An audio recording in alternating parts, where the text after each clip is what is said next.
Ada peristiwa-peristiwa penting yang terjadi di bulan Dzulqa'dah dalam perjuangan Nabi SAW menegakkan risalah Islam. Yang pertama, seperti dicatat oleh orang ahli sirah, yaitu Syekh Sofiyur Rahman Mubarakfuri dalam kitabnya Ar-Rahiqul Maktum, bahwa di bulan Dzulqa'dah ini disepakati oleh para ulama, itu terjadi pengepungan yang dilakukan Rasulullah dan para sahabatnya terhadap Yahudi Bani Quraizah yang telah melanggar perjanjian Madinah, yang telah mendukung agresi militer yang dilakukan oleh kaum musyrikin dalam perang Ahzab. Maka Nabi SAW setelah kaum musyrikin lari kocar-kacir kembali ke Makkah, karena pasukan mereka yang kurang lebih berjumlah 10.000 pasukan lengkap dengan persenjataan, lengkap dengan tenda-tendanya, lengkap dengan kavalerinya, mereka diporak-porandakan oleh Allah Subhanahu wa Ta'ala dengan angin puting beliung yang juga sangat dingin menerpa dan menghancurkan tenda-tenda mereka. Setelah kaum musyrikin dihancurkan oleh Allah dalam perang Ahzab, Nabi sudah bersiap untuk pulang ke Madinah dan beristirahat. Tetapi malaikat Jibril mencegah Rasulullah SAW untuk langsung pulang ke Madinah. Apa kata malaikat Jibril? Apakah engkau, wahai Muhammad, akan kembali ke Madinah meletakkan senjata? Belum selesai perang ini. Aku dan para malaikat belum meletakkan senjata. Malaikat yang mendukung kalian umat Islam sehingga menghancurkan pasukan kaum musyrikin di perang Khandaq atau Ahzab itu, kami belum meletakkan senjata sampai engkau dan pasukanmu mengepung Yahudi Bani Quraizah. Maka Nabi bertekad tidak akan pulang, tidak akan tenang kembali ke Madinah sebelum mengepung perkampungan Bani Quraizah. 25 hari 25 malam Nabi mengepung Bani Quraizah, dan akhirnya benteng-benteng mereka dihancurkan oleh kaum muslim. Dan sejak saat itu tidak ada satupun orang Yahudi yang melanggar perjanjian Madinah yang boleh hidup di Madinah. Mereka yang mengangkat senjata melawan kaum muslimin di perang Ahzab, mereka dieksekusi mati, dan mereka yang tidak angkat senjata, orang tua, anak-anak, kaum perempuan, mereka dievakuasi dan diusir dari Madinah, keluar dari Jazirah Arab. Maka di hari-hari seperti ini, ketika kita melihat saudara-saudara kita dikepung di jalur Gaza, dikepung di kota Rafah di selatan Gaza yang menjadi perbatasan daerah Mesir dengan wilayah pendudukan Israel, maka kita harus mengambil pelajaran dari sirah Nabi kita Muhammad SAW. Kita harus mengembalikan kemuliaan Islam dan kaum muslimin, izzul Islam wal muslimin. Dulu Yahudi yang terkepung, dulu Yahudi yang berkhianat, Yahudi yang kufur kepada Allah dan Rasulnya, mereka yang lemah dan terkepung diusir dari Madinah. Tetapi kondisi kita sekarang terbalik 180 derajat. Umat Rasulullah saat ini yang terkepung, umat Rasulullah yang hampir 2 miliar ini tidak bisa berbuat apa-apa untuk menolong saudara-saudaranya di jalur Gaza. Kita hanya bisa memberikan mereka bantuan tenda, roti gandum, pasokan air, tapi tidak ada satupun negara muslim yang bisa mengirimkan tentara pasukan terbaiknya untuk menolong saudaranya dari genosida yang dilakukan oleh bangsa kera Zionis itu. Ini harus menjadi pelajaran bagi kita.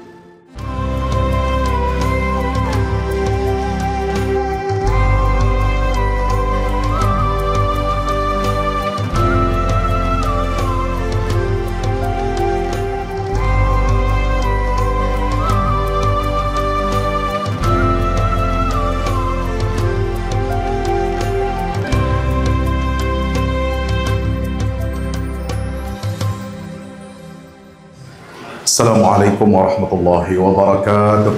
Innal hamdalillah nahmaduhu wa nasta'inuhu wa nastaghfiruhu wa nastahdihi wa na'udzu billahi min shururi anfusina wa min sayyiati a'malina. Innahu may yahdihillahu fala mudilla lahu wa may yudlil fala hadiya lahu. Asyhadu an la ilaha illallah wahdahu la syarika lahu wa asyhadu anna Muhammadan abduhu wa rasuluhu la nabiyya wa la rasula ba'dah. Allahumma salli wa sallim wa barik alaihi wa ala alihi wa ashabihi wa man tabi'ahum bi ihsanin ila yaumil qiyamah. Ibadallah, usi nafsi wa iyyakum bi taqwallah. Ittaqullaha haqqa tuqatih. Ittaqullaha haqqa tuqatih wa la tamutunna illa wa antum muslimun. Hadirin jamaah Jumat yang insya Allah mudah-mudahan kita semua senantiasa dirahmati oleh Allah Subhanahu wa Ta'ala. Bersyukur kita kehadirat Allah Subhanahu wa Ta'ala dengan mengucapkan alhamdulillah. Segala puja dan puji hanya milik Allah, karena semua nikmat, semua karunia, semua keindahan, semua kekuasaan, semua kekayaan semua keberkahan yang ada melekat pada diri kita sesungguhnya itu adalah berasal dari Allah Subhanahu wa taala. Sehingga tidak sepantasnya dan tidak patut bagi kita untuk mengagungkan diri sendiri, memuji diri sendiri dan mengharapkan pujian dari orang lain. Karena semua yang ada pada diri kita ini semuanya adalah titipan amanah dari Allah Subhanahu wa taala, dan setiap nikmat itu nanti di akhirat kita akan dimintakan pertanggungjawabannya oleh Allah taala. Mari kita bersalawat salam kepada junjungan kita baginda Rasulullah Muhammad sallallahu alaihi wasallam serta para keluarga dan para sahabatnya, dan mudah-mudahan tercurah limpahkan untuk kita semua pengikutnya hingga yaumil qiyamah. Ibadallah, ketakwaan kepada Allah Subhanahu wa taala adalah merupakan poros inti yang menjadi tujuan keberagamaan kita. Semua rukun iman, semua rukun Islam dan pilar ihsan dalam ajaran Islam yang kita kenal, yang diajarkan oleh Allah dan Rasulnya sallallahu alaihi wasallam, semuanya bertujuan untuk membentuk kepribadian kita yang bertakwa kepada Allah Ta'ala. Takwaan kepada Allah adalah pola hidup bagi setiap muslim. Puasa kita laksanakan sebulan penuh di bulan Ramadan untuk kita menjadi orang-orang yang bertakwa, la'allakum tattaqun. Ibadah haji yang akan dilaksanakan serentak oleh seluruh kaum muslimin yang mendapatkan undangan dari Allah pada tahun ini, yang menjadi tetamunya Allah, Duyufur Rahman, di tahun 1445 Hijriah ini, itu juga adalah untuk membentuk ketakwaan mereka kepada Allah Ta'ala. Dan sebaik-baik bekal, kata Allah, dalam ibadah haji adalah takwa. Wa tazawwadu fa inna khairaz zadi taqwa wattaquni ya ulil albab. Bekal ibadah haji itu adalah yang paling utama, dan yang pertama adalah bekal takwa kepada Allah. Haji memang memerlukan kekuatan ekonomi, finansial, kekuatan fisik. Karena haji itu ibadah yang memerlukan ketangguhan, baik fisik, materi, karena menuntut adanya sebuah rangkaian ibadah yang kolosal, ibadah yang menuntut mobilitas horizontal. Pindah dari satu tempat ke tempat yang lain, bergerak dari satu titik ke titik yang lain, seraya berzikir kepada Allah, mengagungkan asma Allah, menyucikan jiwa, dan membentuk karakter ketakwaan dalam diri kita. Itulah ibadah haji. Ibadah kurban yang kita lakukan setiap tahun pada saat pelaksanaan ibadah kurban ini tanggal 10 sampai 13 Zulhijjah bulan depan, itu adalah juga dalam rangka kita memupuk nilai-nilai ketakwaan dalam diri kita. Bukankah Allah Ta'ala berfirman, "La yanalallaha luhumuha wala dima'uha, walakin yanaluhu taqwa minkum." Di surat Ibrahim, surat Al-Hajj ayat 37, Allah Ta'ala menyatakan, sungguh bukanlah yang sampai kepada Allah itu darah dan daging hewan kurban yang kalian sembelih. Bukan itu yang sampai kepada Allah. Tetapi yang menentukan diterima atau tidaknya kurban kita adalah sejauh mana dan sebesar apa ketakwaan kepada Allah Subhanahu wa Ta'ala hasil daripada prosesi penyembelihan ibadah kurban itu. Maka takwa ini adalah menjadi pola hidup setiap muslim. Di bulan Zulqa'dah, bulan ini, ma'asyiral muslimin yang dimuliakan Allah Subhanahu wa Ta'ala, adalah bulan Yang mulia bulan pertama di antara 4 bulan yang diharamkan dan dimuliakan oleh Allah Ta'ala. Inna iddatas syuhur indallahi 12 syahran fi kitabillah yauma khalaqas samawati wal arda minha arba'atun hurum dalikad dinul qayyim fala tazlimu fihinna anfusakum. Di surat At-Taubah ayat 36 itu Allah Ta'ala menyatakan sejak awal penciptaan Dia telah menetapkan 12 bulan untuk penanggalan kita, untuk aktivitas hidup manusia ini. 12 bulan diciptakan oleh Allah. Dan 12 bulan yang diciptakan oleh Allah itu itu ditetapkan oleh Allah dalam rangka kita beribadah kepada Allah. Dan perjalanan hidup kita dalam setahun ini mengikuti standar penanggalan bulan kalender sesuai dengan ajaran Islam, yang dimulai dari bulan Muharram sampai bulan ke-12 yaitu bulan Zulhijjah. Dan dari 12 bulan itu, 4 bulan itu dinyatakan oleh Allah sebagai bulan yang istimewa, bulan yang agung. Diawali dengan bulan Dzulqa'dah, kemudian Zulhijjah, Muharram, 3 bulan ini berturut-turut. Dan kemudian di tahun berikutnya itu ada bulan Rajab, antara bulan Jumadil Akhir dan bulan Sya'ban. Apa perintah Allah? Untuk kita berhati-hati, berjaga-jaga, mewaspadai, agar nilai ketakwaan kita bertambah di sisi Allah Subhanahu wa Ta'ala. Allah perintahkan kita sekaligus melarang kita, fala tazlimu fihinna anfusakum. Wahai orang-orang beriman, janganlah kalian menzalimi diri kalian sendiri di bulan-bulan yang haram itu, bulan yang 4 ini, yaitu Dzulqa'dah, Zulhijjah, Muharram, dan Rajab. Kenapa? Karena Allah di bulan-bulan yang 4 ini itu akan melipat gandakan dosa bagi orang-orang yang menzalimi dirinya sendiri.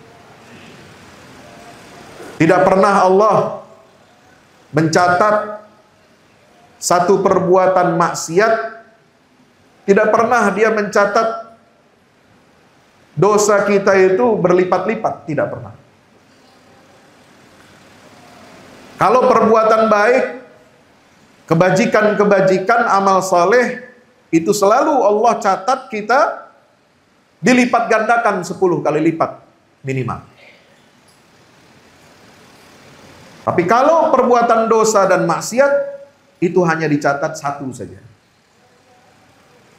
Kecuali di 4 bulan yang diharamkan oleh Allah untuk kita berbuat maksiat ini, maka dosa dari perbuatan maksiat itu akan dilipat gandakan oleh Allah Subhanahu wa Ta'ala. Maka itu apa? Ini ajaran supaya kita menjaga hati kita, melindungi jiwa kita dari godaan-godaan setan agar kita tidak terjerumus untuk melakukan perbuatan maksiat, perbuatan-perbuatan yang dilarang dan dibenci oleh Allah Subhanahu wa Ta'ala dalam semua aspek kehidupan. Apakah itu berkenaan dengan dosa-dosa besar ataupun dosa-dosa yang kecil? Harus sebisa mungkin, harus semaksimal mungkin bisa kita hindarkan diri kita dan kita jauhi diri kita untuk tidak melakukan perbuatan yang dilarang oleh Allah ataupun yang dibenci oleh Allah Subhanahu wa Ta'ala. Inilah pelajaran. Untuk apa? Agar kita memiliki pola hidup takwa kepada Allah Subhanahu wa Ta'ala. Hadirin yang dimuliakan Allah Ta'ala. Di bulan Dzulqa'dah ini tercatat dalam sejarah perjuangan Nabi kita Muhammad SAW dan menjadi bagian dari sunnah peri kehidupan Rasulullah. Ada peristiwa-peristiwa penting yang terjadi di bulan Dzulqa'dah dalam perjuangan Nabi SAW menegakkan risalah Islam. Yang pertama, seperti dicatat oleh seorang ahli sirah, yaitu Syekh Mubarak Furi, Sofiyur Rahman Mubarak Furi, dalam kitabnya Ar-Rahiqul Makhtum bahwa di bulan Zulqa'dah ini disepakati oleh para ulama itu terjadi pengepungan yang dilakukan Rasulullah dan para sahabatnya terhadap Yahudi Bani Quraizah yang telah melanggar perjanjian Madinah, yang telah mendukung agresi militer yang dilakukan oleh kaum musyrikin dalam perang Ahzab. Maka Nabi SAW setelah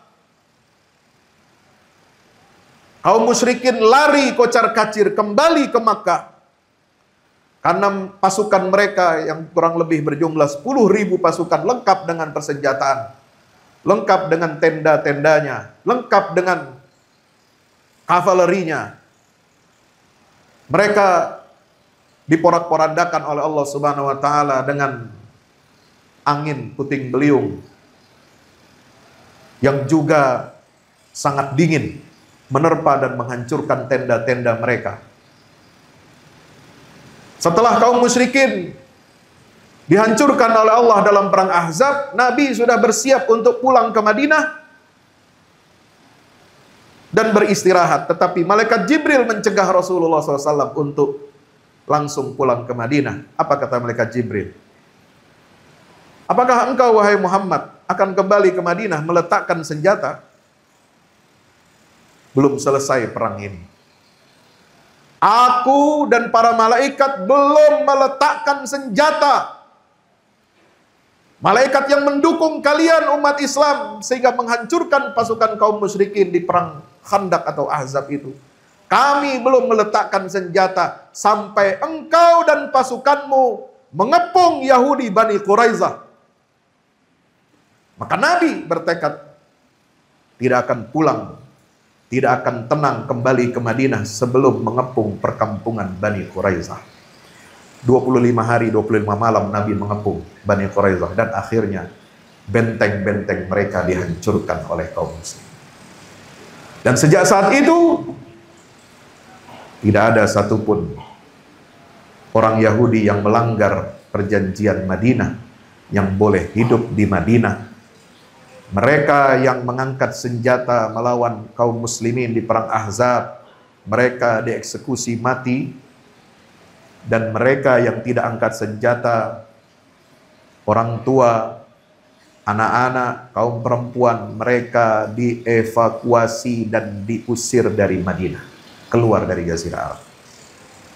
Maka di hari-hari seperti ini, ketika kita melihat saudara-saudara kita dikepung di jalur Gaza, dikepung di kota Rafah di selatan Gaza yang menjadi perbatasan daerah Mesir dengan wilayah pendudukan Israel, maka kita harus mengambil pelajaran dari sirah Nabi kita Muhammad SAW. Kita harus mengembalikan kemuliaan Islam dan kaum muslimin, izzul Islam wal muslimin ini. Dulu Yahudi yang terkepung, dulu Yahudi yang berkhianat, Yahudi yang kufur kepada Allah dan Rasulnya, mereka yang lemah dan terkepung, diusir dari Madinah. Tetapi kondisi kita sekarang terbalik 180 derajat. Umat Rasulullah saat ini yang terkepung. Umat Rasulullah yang hampir 2 miliar ini tidak bisa berbuat apa-apa untuk menolong saudara-saudaranya di jalur Gaza. Kita hanya bisa memberikan mereka bantuan tenda, roti gandum, pasokan air. Tapi tidak ada satupun negara muslim yang bisa mengirimkan tentara pasukan terbaiknya untuk menolong saudaranya dari genosida yang dilakukan oleh bangsa kera Zionis itu. Ini harus menjadi pelajaran bagi kita. Di bulan Zulqa'dah kita harus mengingatkan diri kita bahwa umat ini punya sejarah yang gemilang. Kita punya undang-undang Al-Quran yang menjelaskan bagaimana karakter perangai Yahudi yang suka berkhianat, yang kejam, yang suka memutarbalikkan fakta, sebagaimana dipaparkan dalam ayat-ayat Al-Quran. Dan pelajaran pertama itu adalah di bulan Zulqa'dah ini mereka dulu terusir dan terhina, diusir oleh Nabi SAW. Peristiwa besar yang kedua adalah perjanjian Hudaybiyah pada saat tahun ke-6 Hijriah setelah perang Ahzab selesai, setelah kaum musyrikin dikalahkan oleh Allah, setelah kaum musyrikin tidak lagi sanggup untuk membusungkan dada dan menyombongkan dirinya untuk menyerang Madinah, Nabi bertekad untuk mengajak para sahabatnya untuk melaksanakan ibadah umrah di bulan Dzulqa'dah pada tahun ke-6 Hijriah itu. Maka beliau membawa serta 1.400 sahabat-sahabatnya dari Madinah menuju Makkah untuk berniat umrah dan terhalang di wilayah atau di kampung Hudaybiyah sebelum memasuki kota Makkah. Kenapa? Karena kaum musyrikin khawatir Nabi hanya menyalahgunakan identitas ibadahnya, agama untuk umrah, lalu disalahgunakan untuk apa? Berperang, untuk memerangi kaum musyrikin di Makkah. Islam bukan agama teroris. Islam tidak mengajarkan umatnya untuk melakukan tipu daya dan muslihat, menggunakan cara-cara kotor. Ibadah digunakan untuk melakukan teror terhadap orang-orang yang berbeda dengan kita, bahkan mereka yang memerangi dan memusuhi umat Islam. Perang di dalam Islam dilakukan dengan cara yang benar, dengan cara yang bersih, dengan pedoman yang suci dari Allah Subhanahu wa taala, dan tidak pernah Islam mengajarkan kita umatnya melakukan tipu daya dan pengkhianatan walaupun kepada musuh kita. Maka Nabi menerima proposal dari kaum musyrikin untuk menangguhkan prosesi ibadah umrah itu, dan beliau menandatangani perjanjian Hudaybiyah, memberikan kesempatan untuk gencatan senjata.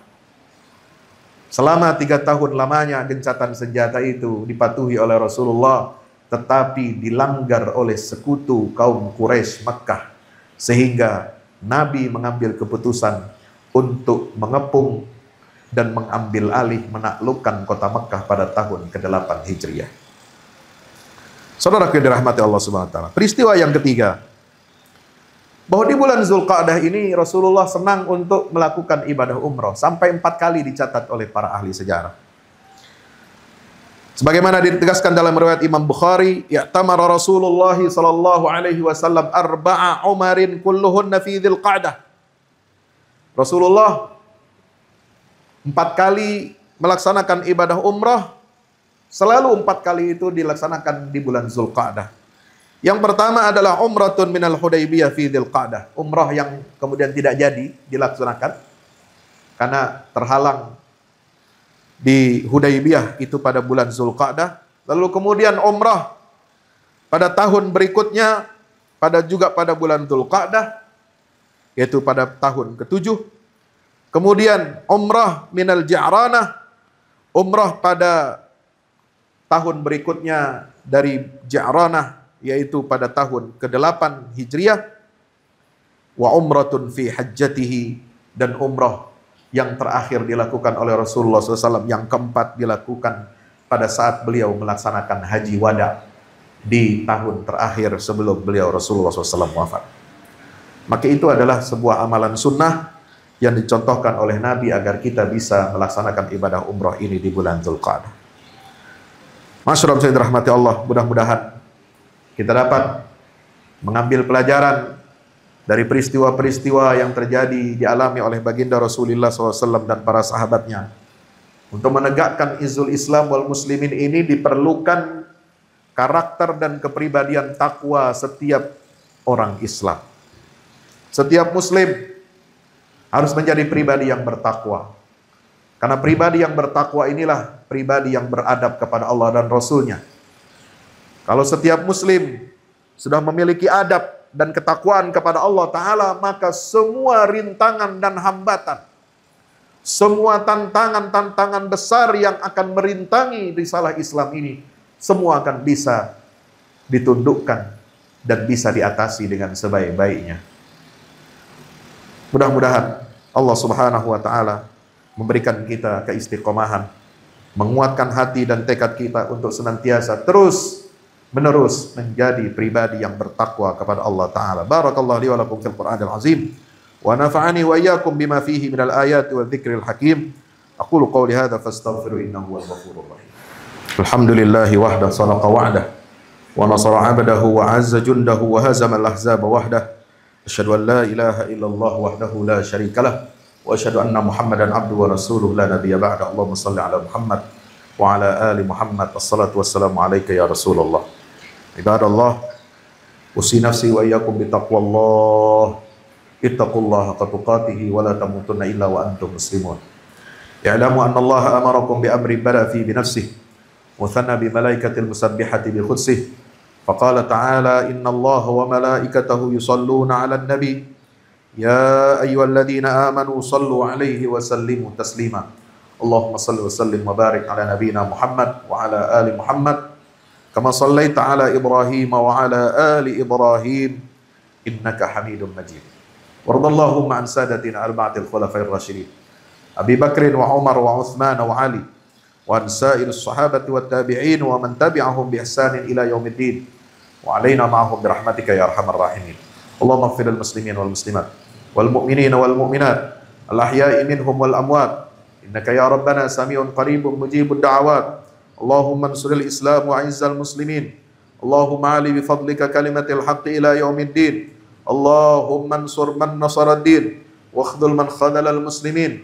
Allahumma ansur ikhwanana al-mujahidin fi Filastin wa fi Gaza al-muhasarin fi Rafah bi rahmatika ya arhamar rahimin.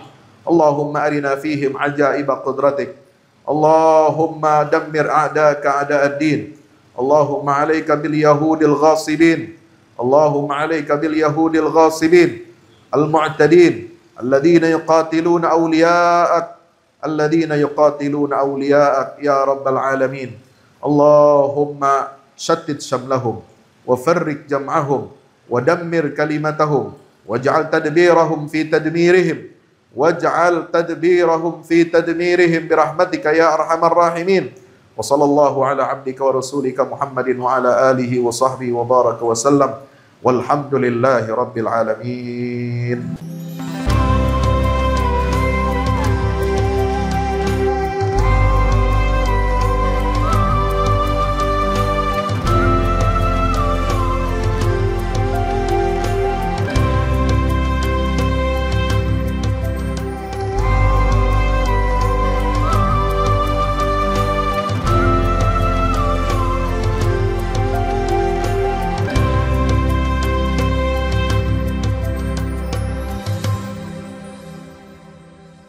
Assalamualaikum warahmatullahi wabarakatuh. Tahniah barakallahu fikum untuk guru kita semua, Kiai Haji Fahmi Salim LCMA. Masya Allah tabarakallah, launching 2 buku Al-Mukarram, buku Wahai Anakku dan Runtuhkan Zionis. Dan selamat tahniah juga untuk peresmian gedung Al-Fahmu Institute Pusat Dakwah Al-Quran pada 26 Sya'ban hari Kamis 1445 Hijrah bertepatan dengan 7 Maret 2024. Saya, adik kelas Ustadz Fahmi Salim di Mesir, merasa ikut bahagia, ikut senang. Sekali lagi tahniah, ajmal at-tahani, ungkapan selamat yang terindah untuk Kiai Haji Fahmi Salim LCMA. Barakallahu fikum. Wassalamualaikum warahmatullahi wabarakatuh.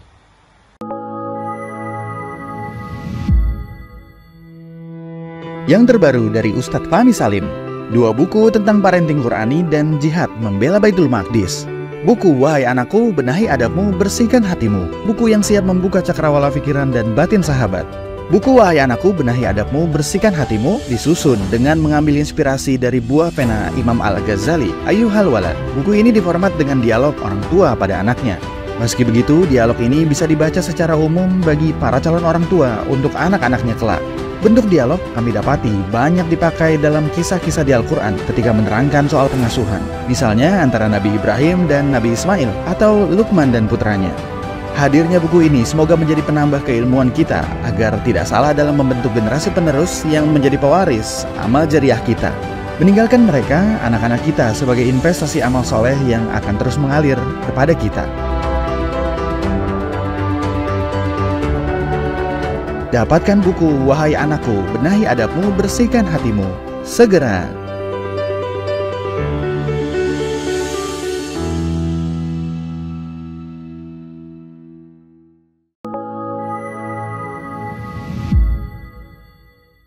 Yang terbaru dari Ustadz Fahmi Salim, buku Runtuhkan Zionis Rebut Baitul Maqdis, buku yang siap membuka cakrawala pikiran dan batin sahabat, sudah bisa dipesan sekarang juga. Hasil yang dicapai para mujahidin dalam pertempuran Badai Al-Aqsa 7 Oktober 2023 memiliki arti penting ataupun nilai strategis, bukan hanya dalam pembuktian bahwa kekuatan Israel bisa dikalahkan bahkan oleh pihak yang memiliki persenjataan jauh di bawahnya, melainkan juga dalam menyadarkan dunia Islam, terutama para pemimpinnya yang memilih menjadi penonton ketimbang membantu sesama saudaranya. Buku ini adalah salah satu bentuk dukungan dan ikhtiar dengan niat berjuang bersama-sama dengan mujahid Palestina. Tak sekedar memberikan informasi, membeberkan fakta atau data kepada khalayak di Indonesia. Buku ini juga hadir untuk meluruskan tudingan bahkan fitnah terhadap para pejuang di sana. Betapapun kita berada jauh dari Al-Quds, melalui buku ini kita akan dapatkan bagaimana kita bisa memperoleh pahala yang sebanding dengan para pejuang di garda terdepan di negeri perlawanan Palestina. Dapatkan buku Runtuhkan Zionis Rebut Baitul Maqdis segera.